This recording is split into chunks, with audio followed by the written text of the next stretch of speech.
الحمد لله نحمده ونستعينه ونستغفره ونؤمن به ونتوكل عليه ونعوذ بالله من شرور أنفسنا ومن سيئات أعمالنا من يهده الله فلا مضل له ومن يضلل فلا هادي له ونشهد أن لا إله إلا الله وحده لا شريك له له الملك وله الحمد ونشهد أن محمدا عبده ورسوله صلی اللہ علیہ وسلم اما بعد اعوذ باللہ من الشیطان الرجیم بسم اللہ الرحمن الرحیم یا ایہا الذین آمنوا اتقوا اللہ وقولوا قولا سدیدا یصلح لکم اعمالکم ویغفر لکم ذنوبکم ومن یطع اللہ ورسولہ فقد فاز فوزا عظیما صدق اللہ العظیم۔ محترم بزرگوں، دوستو عزیزو، السلام علیکم ورحمۃ اللہ وبرکاتہ۔ آج میرا موضوع ہے نکاح۔ کیا ہے؟ نکاح۔ اسلام میں جو بھی حکم ہے یہ عبادت ہے۔ نکاح ہو، تجارت ہو، ملازمت ہو، مگر اس میں یہ خیال ہونا چاہیے کہ ہم اللہ اور رسول کے حکم کے مطابق کر رہے ہیں، وہ عبادت ہے۔ تو نکاح کو آج کل مسلمان ہر جگہ، یہاں بھی اور دوسری جگہ بھی، اس کو مذاق سمجھ رکھا ہے۔ نکاح پڑھ لیا، چند دن کے بعد رخصتی بھی نہیں ہوئی، طلاق دے دی۔ ایسا واقعہ یہاں بھی پیش آ گیا۔ یہ بہت بڑی بدقسمتی کی بات ہے۔ عورتوں پر ظلم ہے یہ، مردوں کو تو کچھ نہیں ہوتا، عورتوں پر ظلم ہے۔ پھر وہ کہتے ہیں کسی کے ساتھ شادی کرے، کہتے ہیں دوسری شادی ہے اس کی۔ ایسا نہیں ہونا چاہیے۔ نکاح کو بھی مذاق نہیں سمجھنا چاہیے، طلاق کو بھی مذاق نہیں سمجھنا چاہیے۔ یہ مذاق کی چیز نہیں ہے۔ اللہ ناراض ہوتا ہے، اللہ کے رسول صلی اللہ علیہ وسلم ناراض ہوتے ہیں۔ حضرت پیارے رسول صلی اللہ علیہ وسلم کے پاس 3 آدمی آئے۔ کتنے آدمی؟ 3 آدمی آئے۔ تو انہوں نے، میں اردو میں کہہ رہا ہوں، یہ عربی میں لکھا ہوا میرا، حضور صلی اللہ علیہ وسلم کی جو ازواج مطہرات ہیں، آپ کی بیویاں ہیں، ان کے گھر آئے۔ انہوں نے حضور صلی اللہ علیہ وسلم کی عبادت کے بارے میں پوچھا، تو گھر والوں نے بتایا ہوگا، اس میں ذکر نہیں ہے۔ تو انہوں نے کہا تقالوہا، یعنی ان کو کم لگا، یہ کم لگا عبادت۔ لیکن انہوں نے کہا بھائی ہم میں اور رسول اللہ صلی اللہ علیہ وسلم میں کیا مقابلہ ہے؟ وہ تو بخشے بخشائے ہیں، وہ نبی ہے صلی اللہ علیہ وسلم، ان کا رتبہ بہت اونچا ہے، ہم لوگ تو گناہ گار ہیں۔ تو اس طرح اپنے آپ کو انہوں نے کیا کر دیا؟ ڈاؤن کر دیا۔ پھر ان میں سے ایک نے کہا کہ میں جو ہے ہمیشہ نماز پڑھوں گا، رات کو سوؤں گا نہیں۔ کیا کہا؟ رات کو ہمیشہ، رات کو عبادت کروں گا، نماز پڑھتا رہوں گا، سوؤں گا نہیں۔ یہ انہوں نے ارادہ کیا، 3 میں سے ایک نے۔ اور دوسرے نے کہا کہ میں روزہ رکھوں گا ہمیشہ، روزہ کبھی چھوڑوں گا نہیں۔ اب ہمیشہ روزہ رکھنا کتنا مشکل ہے بھائی، ہمیں رمضان المبارک کا روزہ رکھنا مشکل ہوتا ہے۔ وہ کہہ رہے ہیں کہ اتنا جوش جذبہ تھا ان کے پاس، کہا کہ میں ہمیشہ روزہ رکھوں گا، چھوڑوں گا نہیں کبھی۔ یہ دوسرے نے کہا۔ تیسرے نے کہا میں عورتوں سے دور رہوں گا، شادی نہیں کروں گا۔ کیا کہا؟ عورتوں سے دور رہوں گا، شادی نہیں کروں گا۔ حضرت محمد مصطفیٰ صلی اللہ علیہ وسلم تشریف لائے۔ آپ نے سن لیا، آپ نے فرمایا بھائی تم ہی لوگ ہو، انتم الذین قلتم کذا و کذا، یہ باتیں جو کہی ہے تم ہی لوگ ہیں، تم نے کہا۔ اب یہ لوگ جھوٹ نہیں بولتے تھے، انہوں نے کہا کہ ہم ہیں۔ پھر پیارے رسول صلی اللہ علیہ وسلم نے فرمایا واللہ، خدا کی قسم، انی لاخشاکم للہ، میں سب سے زیادہ اللہ سے ڈرنے والا ہوں، تم سے زیادہ ڈرنے والا ہوں اللہ سے، اور تم سے زیادہ تقوی والا ہوں۔ تقوی کا مطلب کیا ہوتا ہے؟ اللہ سے ڈرنے والا، اللہ سے ڈرنے والا، اللہ سے خوف کرنے والا ہوں۔ لیکن پھر فرمایا میں روزہ بھی رکھتا ہوں، کبھی روزہ نہیں رکھتا ہوں۔ کیا مثال پیش کیا ہے؟ کبھی میں روزہ رکھتا ہوں کبھی روزہ نہیں رکھتا ہوں. عربی میں اصوم و افطر، افطار کرتا ہوں مطلب میں روزہ نہیں رکھتا ہوں کبھی کبھی. اور فرمایا وہ اصلی وارقد، میں نماز بھی پڑھتا ہوں سوتا بھی ہوں. اس صحابی نے کیا کہا تھا؟ میں سوؤں گا نہیں، ہمیشہ سونا یہ بھی تو غلط ہے. اب ہم لوگ ہمیشہ مسجد میں بیٹھے رہے، عبادت کرتے رہے، نماز پڑھتے رہے، تلاوت کرتے رہے، گھر والوں کو بھی نہیں دیکھا، دکان پر بھی نہیں گیا، دفتر بھی نہیں گیا، پھر بھیک مانگنا پڑتا اس کو. یہ سب کیا عبادت ہے؟ یہ عبادت نہیں ہے، یہ رہبانیت ہے. کیا ہے رہبانیت؟ جو کرسچن کے جو پادری تھے پرانے زمانے کے، وہ ایسا کرتے تھے، جنگلوں میں جا کے پہاڑوں کے اوپر جا کے کرتے تھے. ہمارے رسول صلی اللہ علیہ وسلم نے کہا ایسا مت کرو. پھر آگے ایک بہت بڑی اہم بات فرمائی جو ہر نکاح میں مولوی صاحبان پڑھتے ہیں. یہ ٹکڑا پڑھتے ہیں، پورا واقعہ تو میں نے سنا نہیں ان سے، لیکن یہ چھوٹا سا ٹکڑا اس کا یہ ہر مولوی صاحب جو ہے ہر نکاح کے خطبے میں پڑھتے ہیں، لوگوں کو سمجھاتے بھی ہیں. اس میں وہ کیا ہے؟ فمن رغب عن سنتی فلیس منی، جو میری سنتوں کو نہ چاہے، میری سنتوں سے نفرت کرے، وہ میری امت میں نہیں.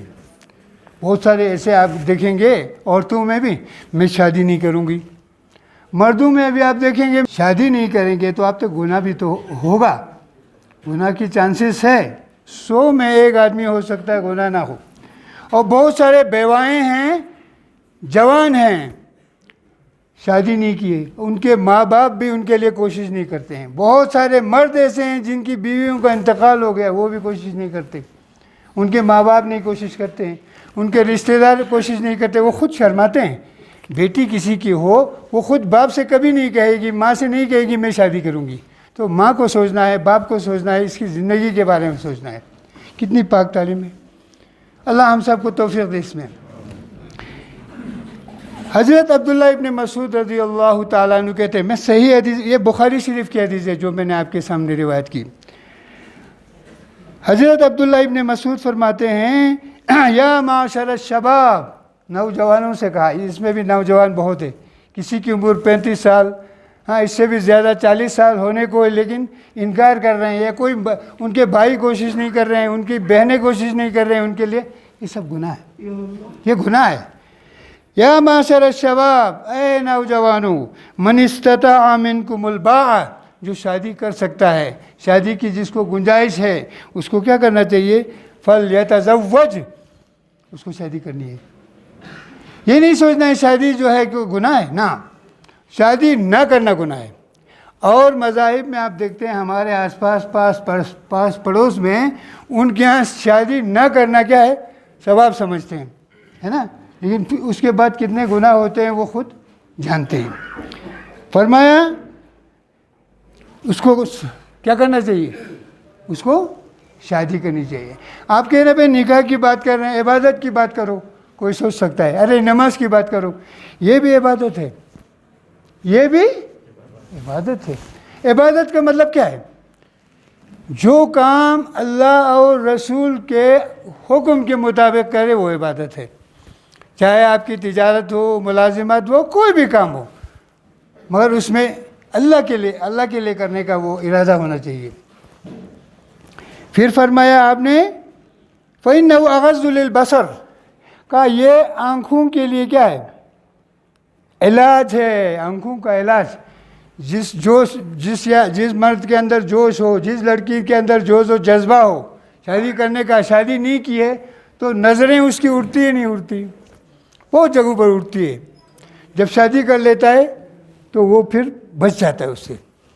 تو اللہ کے رسول نے فرمایا یہ اغض للبصر ہے، یہ آنکھوں کے لیے حفاظت ہے. اور کیا ہے؟ احسن للفرج، شرمگاہ کے لیے حفاظت ہے. میں نے دیکھا، آپ حضرات بھی دیکھے، یہاں جو بزرگ بیٹھے ہیں نا وہ جانتے ہیں.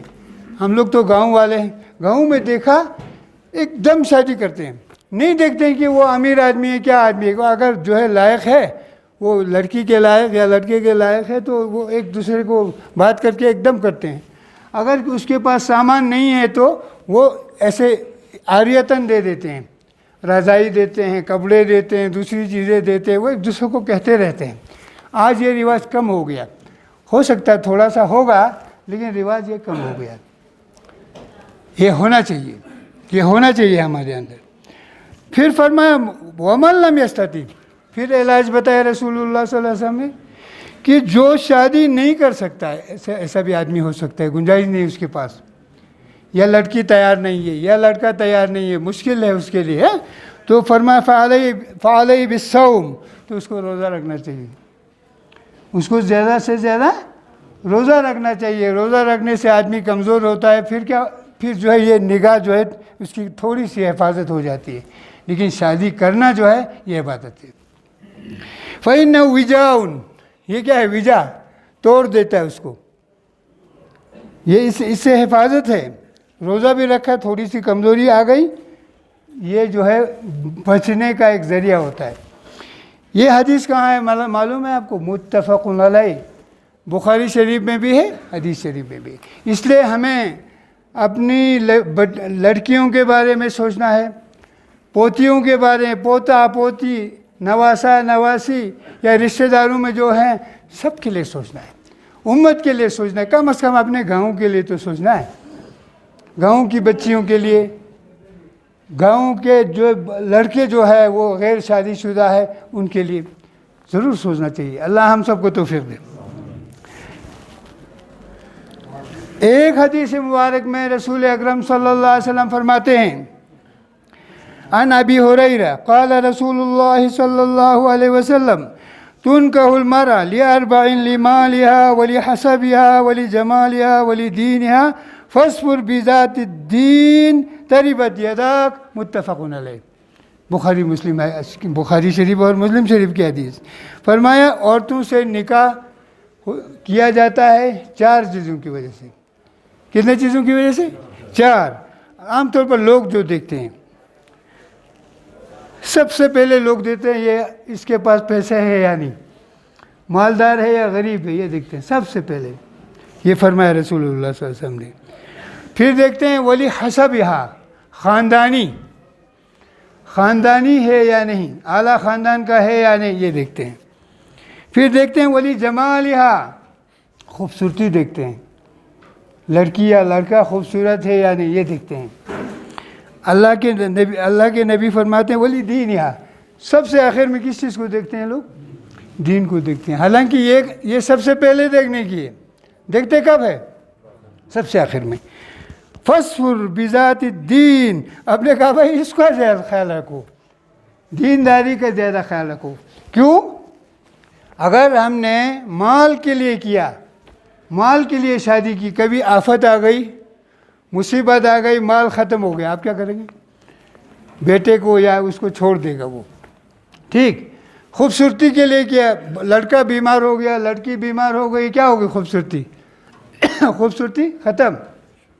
اور خاندان بھی کام نہیں آتا ہے اگر ایمان نہیں ہے، عمل صحیح نہیں ہے۔ ابو جہل کتنا بڑا آدمی تھا، ابو لہب کتنا بڑا آدمی تھا، قریش کا تھا نا، لیکن ایمان نہیں تھا تو کوئی فائدہ ہوا؟ حضرت بلال حبشی، حضرت سلمان فارسی، حضرت صہیب رومی، کیا تھے وہ؟ غریب لوگ تھے مگر ایمان کے کیا تھے؟ پختہ۔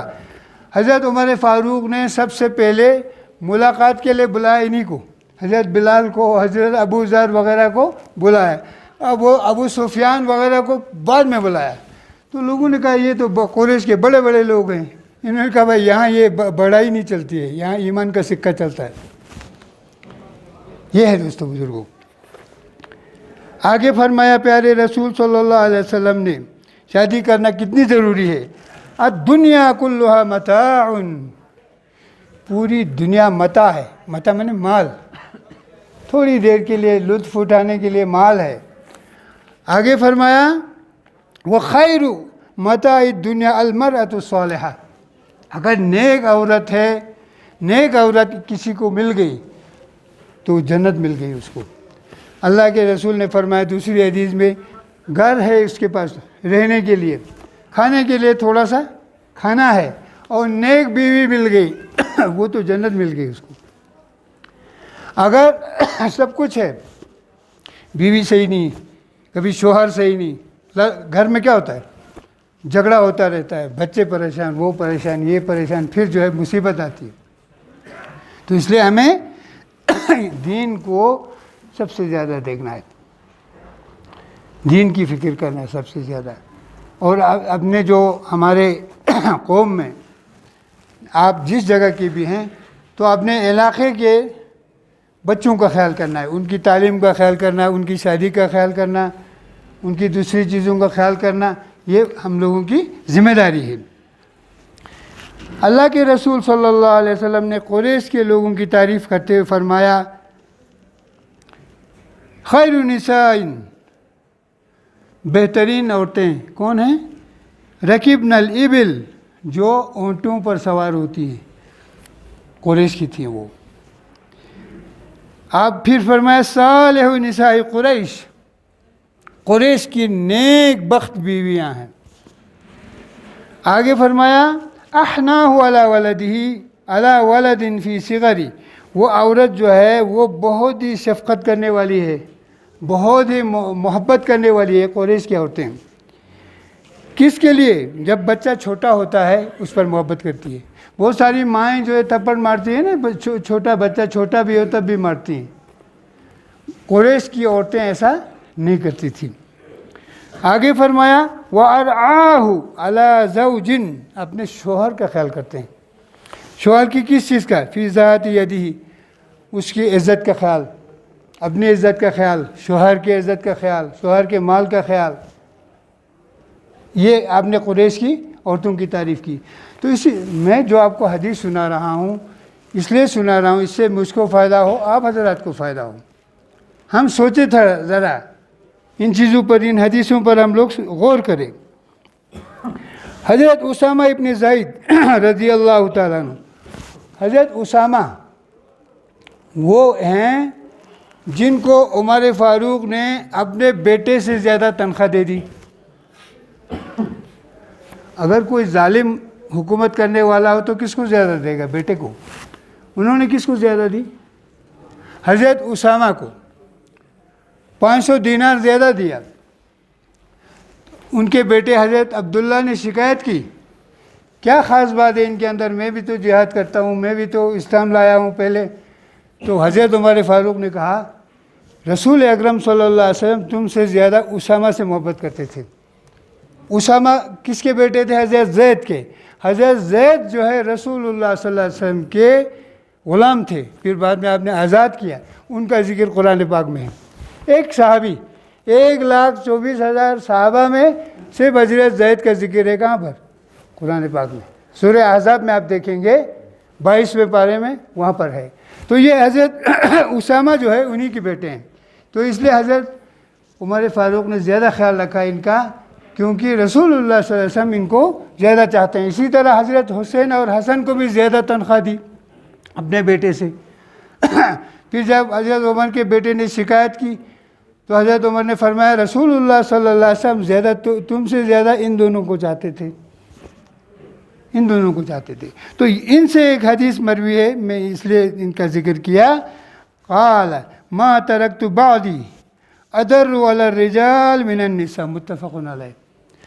کہا کہ میں نے اپنے بعد مردوں کے لیے عورتوں سے زیادہ خطرناک کسی چیز کو نہیں چھوڑا۔ آج جھگڑا ہوتا ہے، لڑائی ہوتی ہے، جھگڑا ہوتا ہے زیادہ تر عورتوں کے لیے۔ عورت اگر جو ہے صحیح طریقے سے نہیں بیٹھتی ہے، وہ ٹھان باندھ کے چلتی ہے تو زیادہ فتنہ ہے، وہ زیادہ فتنے کا باعث ہوتا ہے۔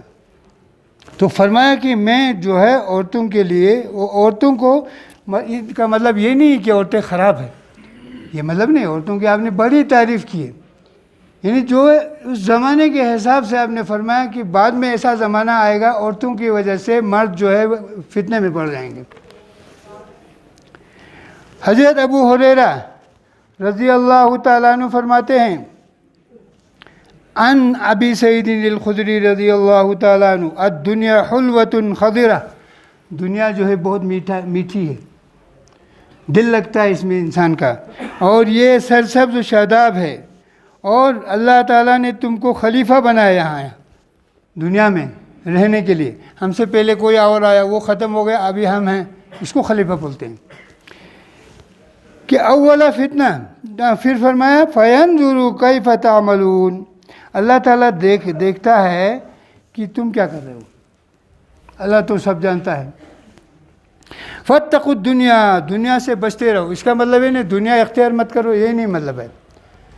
دنیا کے فتنوں سے بچو، دنیا میں جو فتنہ ہے اس سے بچو. وَاتَّقُوا النِّسَاء، اور عورتوں سے بچو. کیا مطلب؟ ان کے فتنوں سے بچو. پہلے بھی میں نے عرض کیا وہ عورت کوئی خراب چیز نہیں ہے، وہ تو بہت اچھی چیز ہے. مرأۃ الصالحہ، آپ نے تعریف کی ہے ان کی، مگر اس کی وجہ سے انسان فتنے میں پڑتے ہیں.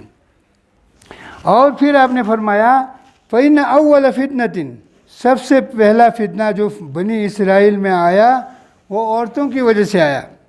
پھر فرمایا اول فتنہ، اس میں ہے روایتوں میں بنی اسرائیل میں کیسے آیا. ایک آدمی نے ایک آدمی سے کہا میں تمہاری بیٹی سے شادی کرنا چاہتا ہوں. انہوں نے منع کیا تو پھر انہوں نے اسی کو قتل کر دیا. پھر سورہ بقرہ میں ہے نا وہ ایک آدمی کا ذکر یا قتل ہو گیا، وہ اسی سلسلے میں آیا ہے. اللہ تعالیٰ ہمیں ان حدیثوں پر جو ہے عمل کی توفیق عطا فرمائیں.